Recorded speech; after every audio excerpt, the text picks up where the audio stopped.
Hello viewers, welcome to my channel মৌয়ের সাথে রান্নাবান্না। আশা করি সকলে ভালো আছেন। আজকের রেসিপি পেঁয়াজ রসুন ছাড়া সম্পূর্ণ নিরামিষ দুধ পনির। খুব বেশি মশলাদার হয় না। নিরামিষ দিনে পোলাও বা ভাত দিয়ে চটজলদি কিছু বানাতে চাইলে এই দুধ পনির খুবই কম সময় তৈরি করতে পারবেন। সকল দর্শক বন্ধুদের কাছে অনুরোধ, আজকের ভিডিওতে একটি করে লাইক দিয়ে দেবেন। আর যারা প্রথমবার চ্যানেলে এসেছেন সাবস্ক্রাইব করে বেল নোটিফিকেশনটা অন করে নেবেন। ফ্রাইং প্যানে দিয়ে দিলাম পরিমাণ মতো সরষের তেল। এখানে আপনারা সরষের তেল বা যে কোনো রান্নার তেল দিয়েই এই রান্নাটা করতে পারবেন। এখানে 300 গ্রাম পনিরকে এইভাবে বড় সাইজ করে আর চৌকো করে কেটে নিয়েছি। বেশ বাদামি করে ভেজে নেব। চাইলে ঘিতেও ভাজতে পারেন। পনির ভাজা হয়ে গেল, একটা প্লেটে তুলে নিলাম। আর যে অতিরিক্ত তেল আছে সেটা সরিয়ে দিলাম।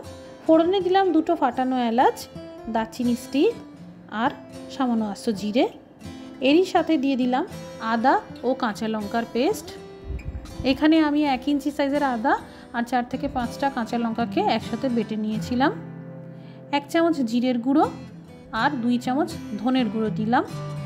এই রান্নায় ধনের গুঁড়ো জিরের গুঁড়োর থেকে দ্বিগুণ পরিমাণে ব্যবহার হয়। কালারের জন্য নামমাত্র হলুদ গুঁড়ো দিলাম, আপনারা চাইলে এটা স্কিপ করতে পারেন।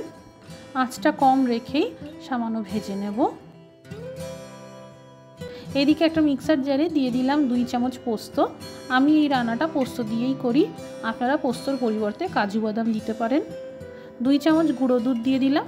এই গুঁড়ো দুধ দিলে দুধ পনিরের স্বাদ আরও দ্বিগুণ হয়। সামান্য জল দিয়ে পেস্ট করে নেব।